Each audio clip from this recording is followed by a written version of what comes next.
आज 600 कोटी खर्च झाले नाहीत असं दाखवलं जात आहे. पण या दोन्ही महापालिकांमध्ये त्या पक्षाची सत्ता राहिली, त्यांच्या स्थानिक कारभाऱ्यांकडून तुमच्या भाषेत म्हणायचं तर हा भ्रष्टाचार झाला. हे वरिष्ठांच्या तुम्ही कधी ते मला माहीत नाही. तुम्ही वरिष्ठांच्या काही लक्षात आणून दिलं नाही? ते मला माहिती नाही. मी फक्त नाही म्हणजे दादा कसं होतं, मला हे थोडं सोयीचं वाटतं. म्हणजे तुम्ही फक्त निवडणूक आला तेव्हाच मुद्दा काढतायत आणि तेव्हा निवडणुकांच्या आधी तुमच्या स्थानिक नेत्यांनाही कळलं नाही, तुम्हालाही कळलं नाही, थोडंसं पचायला जड जात आहे. हे का पचायला जड जात असेल तर ते तुम्हाला पचायला जड जात आहे. तिथल्या लोकांना चांगलं पचलंय. काल मी तिथं गेलेलो होतो, त्याच्यातले काही मुद्दे विधिमंडळामध्ये काढले गेलेले आहेत. त्याचाही रेकॉर्ड मी दाखवतो. आत्ता तो कागद माझ्याकडे नाहीये पण गाडीमध्ये आहे. त्या संदर्भामध्ये तिथंही माहितीच्या अधिकारात 12 कोटी रुपयाचे सॉफ्टवेअरची किंमत नंतर 120 कोटी कशी झाली. CCTV कॅमेरे बसवले 600 कोटीचे, त्याच्यातले 70% कॅमेरे का बंद आहेत. 70% कॅमेरे बंद आहेत तर ज्याला काम दिलं, आम्ही सहसा कॅमेऱ्याचं काम एखाद्या एजन्सीला दिलं CCTVच्या, तर आम्ही काय करतो, तू 5 वर्ष किंवा 10 वर्ष तू ते सगळं बघायचं. तू आम्हाला त्याचा मेंटेनन्स असेल, त्याचं सगळं कुठंही बंद पडता कामा नये ही खबरदारी घ्यायची. तसं घेतलं गेलं नाही. शेवटी तिथं काम करणारी लोक, त्यांना विजन असावं लागतं. त्यामध्ये कुठल्या कामाला प्राधान्य द्यायचं हे पण ठरवावं लागतं.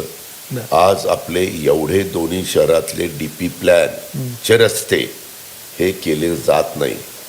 तुम्ही हा जो ग्रामीण भागाचा बेल्ट आहे ना, तिथं सहज चक्कर मारली तरी तुमच्या लक्षात येईल की रस्ते तसेच पडलेले आहेत.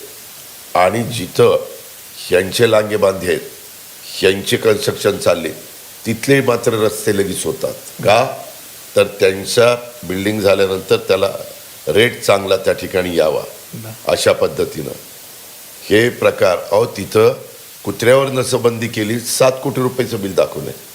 कुत्र्यांवर नसबंदी 7 कोटी. प्रत्यक्षात तिथं नसबंदी झाली का नाही झाली बघायला कोणी नाही, कारण बेवारस कुत्र्यांची संख्या आहे तेवढीच वाढतच चाललेली.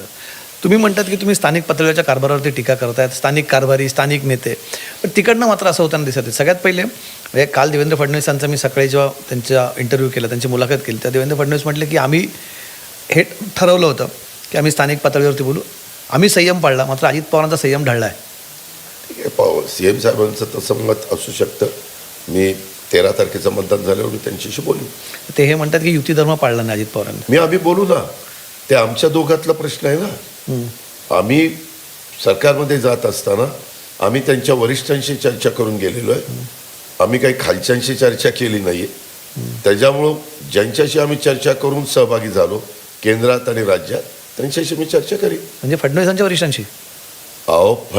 राज्यात फडणवीस आणि केंद्रातले प्रमुख त्यांच्याशी आम्ही चर्चा करू ना या सगळ्या विषयावरती की काय झालं. जर फडणवीसांनी जो मुद्दा उपस्थित केला, मी जर तुमच्याशी चर्चा करून ह्या प्रक्रियेमध्ये आलेलो असेल तर फडणवीसांशी चर्चा केल्यानंतर मला वरिष्ठांशी पण जाऊन चर्चा करावी लागेल ना.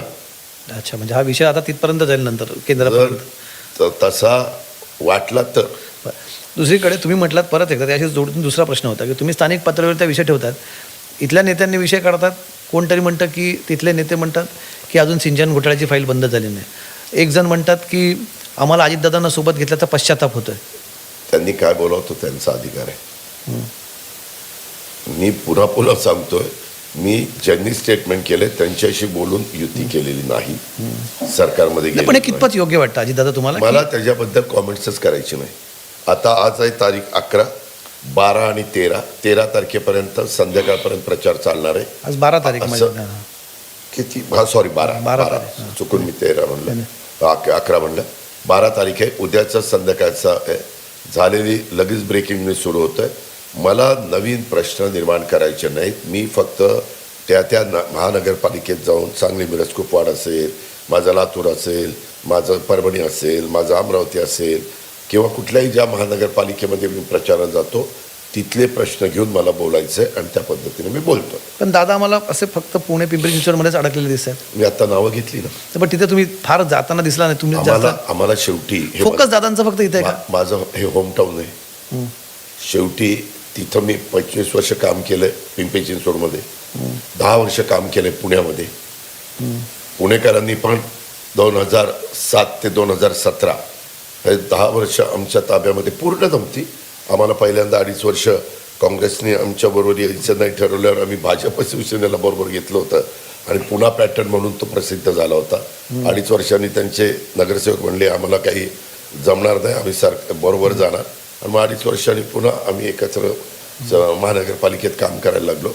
त्याच्यामुळं आम्ही इथं राहतो, आमचं घर आहे इथं.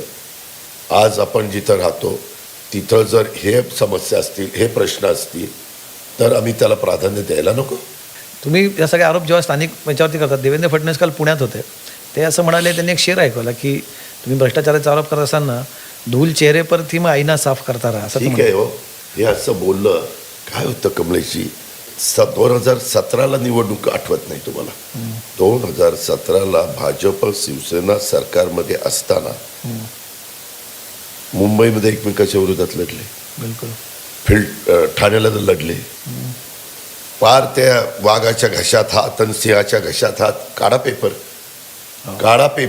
मग आपल्याला कळेल आम्ही किमान काहीतरी पथ्य पाळून इथल्या त्या महानगरपालिकेच्या प्रश्नाच्या संदर्भात बोलतो. तर तुम्हाला वाटतं का? आम्हाला तसं दिसत नाही. आम्ही तो बघतो की सगळंच निघालं ना, जुनं पुराणं सगळेच उणी काढली जातात त्या निवडणूक. समोरच्यांनी काय काढावं हा त्यांचा अधिकार आहे. तुमच्याही पक्षाकडनं आम्ही बघतो की पिंपरी चिंचवड अगदी काय KGF काय, रॉकी काय, गरुडा काय, असं सगळं सुरू झालं तिकडनं तुमच्याकडनं. ठीक आहे, त्याच्यामध्ये माझ्याकडनं सुरू झालं. ते काल रोहित पवार बोलले, म्हणजे तुमचेच मित्र पक्ष. आता प्रत्येकाशी तुम्ही अरे हे असं बोलू नको, हा तू काय बोलणार आहे रे, असं बोलणार आहे का, बरं ठीक आहे तू बोल. आता प्रत्येकाने आपापल्या परीनं काय बोलावं हा त्याचा अधिकार आहे. आता दुसरा आरोप तुमच्यावरती इथे झाला आहे की तुम्ही इथे तुमच्या पक्षाकडनं गुंडांना